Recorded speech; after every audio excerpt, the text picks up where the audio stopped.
আমরা আজকে শিখবো মার্কেট কিভাবে আমরা দেখতে পারি এবং এখান থেকে একটা পাওয়ার দেখে কিভাবে আমরা ট্রেড ক্রিয়েট করতে পারি। জাস্ট পাওয়ারের দিকে আমরা ফোকাস দেবো, ঠিক আছে?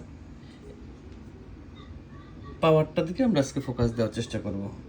একটা ট্রেড নিয়ে আমরা দেখবো যে আমরা পাওয়ার কিভাবে দেখতে পারি।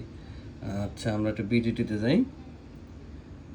আমরা বিডিটিতে আসলাম। বিডিটিতে মোটামুটি দুটো দেখেন সেম পাওয়ার মোটামুটি ক্যান্ডেল চলতেছে।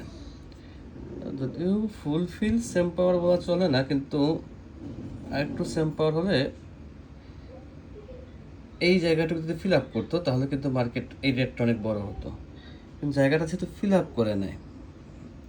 এখনও দেখেন এইটুক ফিল আপ করার জন্য এইটুক ক্যান্ডেল দিছে, কিন্তু এইখানে আরও জায়গা আছে।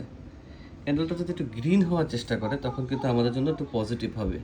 যদি গ্রিন হওয়ার চেষ্টা করতো ফার্স্ট লেভেলে, কিন্তু সেইটা করে না। সে কী করছে, এইখান থেকে সে এসএনআর ধরছে। সে কোথা থেকে এসএনআর ধরছে? এইখান থেকে এসএনআর ধরছে। তো আমরা এসএনআরটাকে জাস্ট একটু পুঁজি করার চেষ্টা করলাম। এসএনআর দেখে আমরা ট্রেড নেওয়ার চেষ্টা করব। দেখা যাক মার্কেট আমাদের সঙ্গে কী ধরনের আচরণ করে।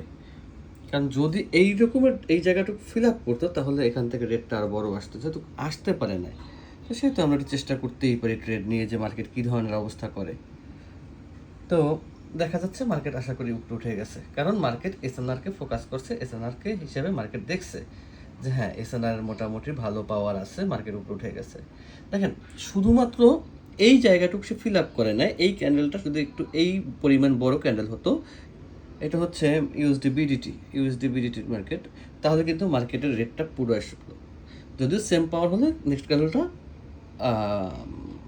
ডিরেকশনটা চেঞ্জ হয়, কিন্তু সেটার সম্পূর্ণ ফিল আপটা সে করতে পারে না। এই কারণে মার্কেট আপে চলে গেছে। মার্কেট যেহেতু আপে চলে গেছে এবং ট্রেডগুলো আমাদেরকে মোটামুটি প্রফিট দিয়ে দিচ্ছে। ঠিক এইভাবে দেখে দেখে ট্রেড করবেন, ইনশাল্লাহ সকল ট্রেড ভালো হবে এবং প্রফিট করতে পারবেন। আমরা এখান থেকে আবার আপে নেব। আমরা এখান থেকে আবার আপে নিছি, যদিও এই ট্রেডটা পরে পড়ছে, নিচ থেকে নিছি। দেখা যাক মার্কেট কী করে। আমরা একটু অপেক্ষা করি দেখার জন্য। আমরা অপেক্ষা করব আমাদের নিচের ট্রেডগুলো দেখার জন্য। উপরেরটা ভুল ট্রেড।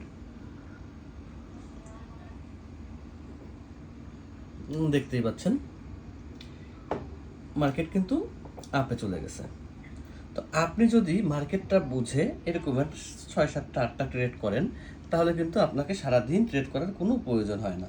হ্যাঁ, 7 জুলাই 9টা ট্রেড, ক্যান্ডেল টাইম মিলাবেন। ইউটিসি এখন বাংলাদেশি টাইম হচ্ছে মেবি 3টা 44। দেখেন মার্কেট কোথায় চলে গেছে। আমি একটু বাংলাদেশি টাইমটা দেখে বলি, তাহলে সুবিধা হবে।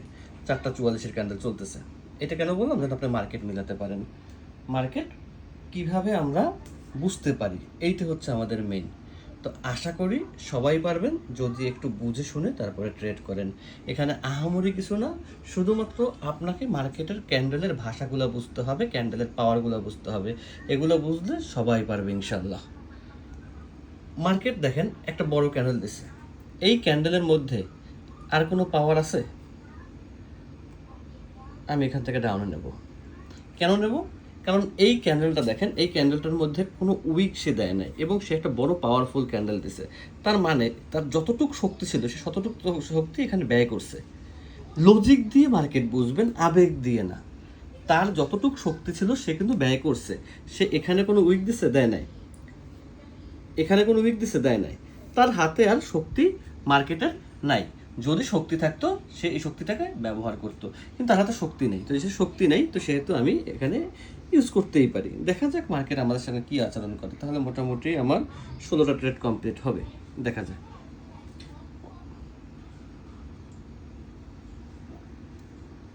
আমরা বুঝে শুনে ট্রেড করব। আমরা অনুমানের ভিত্তিতে না, আমরা লজিকের ভিত্তিতে ট্রেড করা শিখব। তাহলে কি হবে? আমাদের উইন রেশিও বাড়বে। আমাদের হাতে এখন সময় আছে 7, ওই যে মার্কেট টাইমে গেছে 1। দেখেন মার্কেট মার্কেট ঠিকভাবে উঠে গেছে। তো আশা করি আহামরি কিছু না। আর ক্যান্ডেল পাওয়ার ক্যান্ডেলের টাইম মিলাবেন। ক্যান্ডেলের টাইম না মিলালে আপনি মার্কেটের কিছু বুঝবেন না। অবশ্যই ক্যান্ডেলের টাইম মিলাবেন। 4টা 46-এর ক্যান্ডেল এখন চলতেছে। এই যে আমি 3টা ট্রেড নিলাম, 4টা 45, 4টা 44, 4টা 43, দেখবেন আপনার ওইখানে এইরকম ক্যান্ডেল আছে কিনা। কারণ ক্যান্ডেল পাওয়ারটা মিলানো, ক্যান্ডেলের টাইম মিলানো, এগুলো হচ্ছে আপনার নৈতিক দায়িত্ব। এগুলো কখনো ভুল করবেন না, এগুলো ভুল করলে অনেক কিছুই মিস করবেন, মার্কেট বুঝতে সমস্যা হবে। সবাই ভালো থাকবেন, আমার জন্য দোয়া করবেন।